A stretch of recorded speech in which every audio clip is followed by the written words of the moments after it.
Yes, benge bangena pese mbutokote umujegera ko barese nange bitatu Joel ushobora kunyitwa bitatu cyangwa Joel amazina ni yandi nyene kwa kundi nyene narobwiye ko nzoze ndabaha ibintu byinshi bigiye bitandukanye mu mpande zose mu kategori yose agiye atandukanye. Aha ni kwa kundi nyene ni Rinox TV ikigano ni kazi murazi yuko twabimenye ibintu byinshi bigiye bitandukanye ndi kumwe n'umuntu mutumire adasanzwe mukayatubwira tumwakire sinzi ko ari umumama cyangwa sinzi ko ari fiye uwo twitwa umukobwa ibyo araza kubitwiganira mu kanya tugira tumwakira tugira amazina yiwe yongera yidondora ku bakunzi biwe reka n'abamuzi n'abatamuzi amahoro cyane ushaka kwidondora ku bakunzi bakora dukurikira babwira akazina ndaramuje cyane abakunzi ba Rinox TV je nitwa Akimana Marie Jose nkaba ndumupfasoni ndafite umwana umwe yego. Okay, uratubwiye ko uri umupfasoni urafise n'umwana umuntu yakora kuraba ntibona yuko usanzwe uri umupfasoni ariko ibyo ntacyo mugabo kuba kunze bakora dukurikirana Jose yo bakora iki mu buzima busanzwe cyane no mu bindi bigiye bitandukanye. Jose sanzwe nkora restaurant bar muri centre ville yego nkuko mubona bar yanje yitwa Lion Coffee ikaba iri ahahora connect leo kuri boulevard de l'Étoile. Uratubwiye yuko usanzwe ukora bar mbere na restaurant byose ibyo bintu kugira ubitangure byakujemo ryari wabitanguye ryari? Iyi ni indoto yanje ya kera. Ni indoto nayo mfise kuva kera ariko kubera uburyo ntibyakunze ko ndayikora hakiri kare nagiye ngerageza mu bintu byinshi bitandukanye gushika ubu rero nkaba ndiko ndashika kuco namye nifuza kuva kera. Okay, uratubwiye yuko yari indoto yawe kuva kera ni nka ryari kwa ko baradukurikirana wari umwaka uyu umunsi wumva iyo ndoto yawe yo kuzamo muri wewe yari wari mu mwaka wa indoto cyane ya restaurant bar yatanguye 2020 2020 niho natanguye gukora fast food. Ndayitangura ahantu hari hatoyi ntashobora kuronka ahantu nicarika abantu ariko vizo yiwanje kwa kugira restaurant bar. Okay, turaho nyene ukiri kuriyumvira yuko uzogira restaurant bar inyuma y'iyo 2020 nta bindi bikorwa mu buzima busanzwe rusanzwe ukora? Ibikorwa byari byinshi narakora ibintu byinshi bitandukanye ariko icyo nashaka gushika ko yari restaurant bar. Okay, uratubwiye warakora ibikorwa byinshi bigiye bitandukanye ariko 2020 niwo mwaka waciye utangura gukora nkuko ari ubitubwiye urugura ahantu hatoyi ariko mu nyuma birazamuka bukebuke. Ico gihe wari wenyene cyangwa wabikorana n'abandi bantu? Nari jenyene kiretse abagiye baterera turiya ariko nari jenyene natangura ku kazi ndi jenyene. Duhagarara aho nyene wari wenyene umunsi ubona ko uri wenyene kugira ubwira abo bantu bandi baguterere nta ntambamizo bazarabaye mu kugira baguterere? Na cyane abantu biragoye ko baguterera batariko barabona ico uri kurakora. Benshi baguterera babonye ko watanguye ufise ibyo watanguye babona aho niho byo bakubwira ko bagira intererano baguterereye muga mugiye uri kurasaba intererano nta kintu batangura biragoye ko bashaka kugutahura.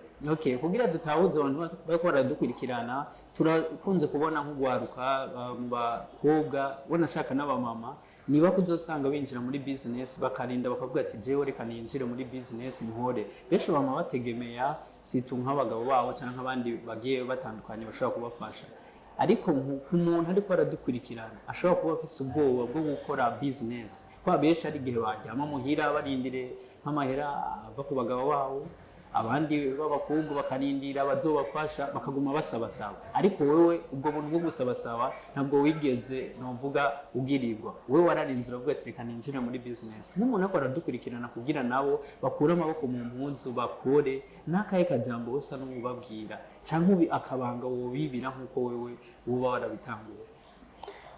je akabangano bibira nuko bokora ukareka kwizera uwundi muntu na cane cane uri umukobwa biraryoshe iyo uriko urikorera ibintu vyiwawe utarindiriye yuko hari naka aza kuguha ikintu nimba ufise umutahe mutoyi tangura muri makeya nyene ufise kora n'undi muntu bizomworohera kuza kugufasha abona hari ico watanguye ariko urindiriye ngo vyose ngo uzorasaba ucuhura n'ibigeragezo bitandukanye. Tugaruke tuko turavuga abakobwa n'abamama ariko tuze kuba mama bwite. Watubwiye uri umupfasoni urafise n'umwana umwe ariko hari abamama benshi usanga ata ama business bako barakora kuba mama nabo bonyene nakaye kabanga nabonye uwo bibira kare twari ko tuvugira mu rusangi abakobwa mu rusangi ariko ubutuje kuba mama akabanga uwo bibira nka wewe nkuko wavuze nkuru umupfasoni ni nkagara akabanga no kwibira abamama biraryoshe cyane iyo umwana wawe ari kararira ukaronka ico umufasha wewe utarinze gutelefona umugabo wawe biraryoshe ko wigurira ikintu mu mahera yiwawe utarinze kurindira ngo mpaka umugabo wawe akikugurire notera intege abamama bose ko botangura bakava muhira bagakora amaboko mu mpuzu bagakora nanone n'abagabo babo bazoryoherwa ari uko nabo nyene hari ikintu bariko barafasha muri famiye ubundi ubuzima bwarazimvye umugabo ntashobora kuguma azana wenyene bisaba mwese mufashanye rero nosaba yuko abandi bamama nabo bova muhira bagakora kugira turonke iterambere ryo mu rugo n'iry'igihugu muri rusange n'iry'igihugu muri rusange bamavuga benshi ati ukuye amaboko mu mpunzu urimbura byinshi kandi iyo ugize ishaka uraronka ibintu byinshi bigiye bitandukanye hama rero tugaruke gato ibyo twari tubivuye ko nibaza bako baradukurikira yaba mama cyangwa abandi bagiye batandukanye nibaza yuko akakamu bazokurikirana ikiganiro nibaza yuko bazobyumva tuze rero ku kazi kiwawe bwite watubwiye 2020 waratanguye 2020 byaciye biza gute duhere kuri 2020 na 2020 ko tu 2020 ku mwaka wa 2020 kuri wewe wabaye umwaka umeze gute na 2022 2020 wabaye umwaka mwiza kuko mvuye muri 2020 byarangoye gutangura ariko 2021 byaragiye biroroha umva utangura bigoye kagenda byoroha gushikaho 2022 niyumvira ati sinkwiye kugarukiriza ngaha kugeza kwagura ndafise ivyo ndabaha ariko sinzana ndabicarika ahantu ndabicarika nageza kuharondera umva 2023 haragize ni kubera 2020 wari ufise hato 2020 naho wari ufise hato mugura avuga ati je umwaka wa 2023 ntuncika ariko ko ndondera ahandi hagutse kugira nshobore kuhashira abantu duhagarare ku mwaka wa 2020 aho hato nyene wari ufise ku bantu baza nko gushorera muri aho waciye ujagutse barabandanije baza canke hari abagiye byo byagenze gute abakiriya nari mfise ico gihe nabo bakansa abakiriya ariko mbura aho ndabicarika hariho abanka gufata ico bashaka gufata kuri abataronka ahantu bicara maze kuronka aho bicara rero benshi baraje ndaronka n'abandi bandi ntari bwabone Okay, muri abo bakiriya bagiye baraza urumva ko wabaye umwaka w'ibyishimo kuri wewe nuvuga ko ari umwaka w'ibyishimo wa 2022 na winjira 2023 tuzero kuri 2023 ni mwaka turimo iyo myaka yose wari we wenyene muri utwokora cyane hari abagumye bagufasha mu buryo canke no mu bindi byinshi bigiye bitandukanye mu buryo byarasabye ko haba intererano kanaka kubera kuva mu hantu hatoyi kuja ahantu hanini byari kungora cyane naragize ico nshoboye kuri jewe ariko hariho abagiye baterera hariho abagiye baterera 2023 kuba ko baradukurikirana watubwiye ikibanza carico ariko mu kanya uraza gusubira ubyibutse ikibanza carico usanze ukora resto bar ugitangura watanguye kuri byose cyo watanguye kuri restaurant gusa nkitangura yari fast food bisigura kuba ko baradukurikira bijya byo kurya byihuta twakora si plus umukiriya aje agasaba ikintu twese tugikorera aho nyene tukamuhereza. Okay. Nico kintu natanguriye ko, ariko aho nyene haba harimo n'ico kunywa, ukeneye ico kunywa wacuronka ngaho.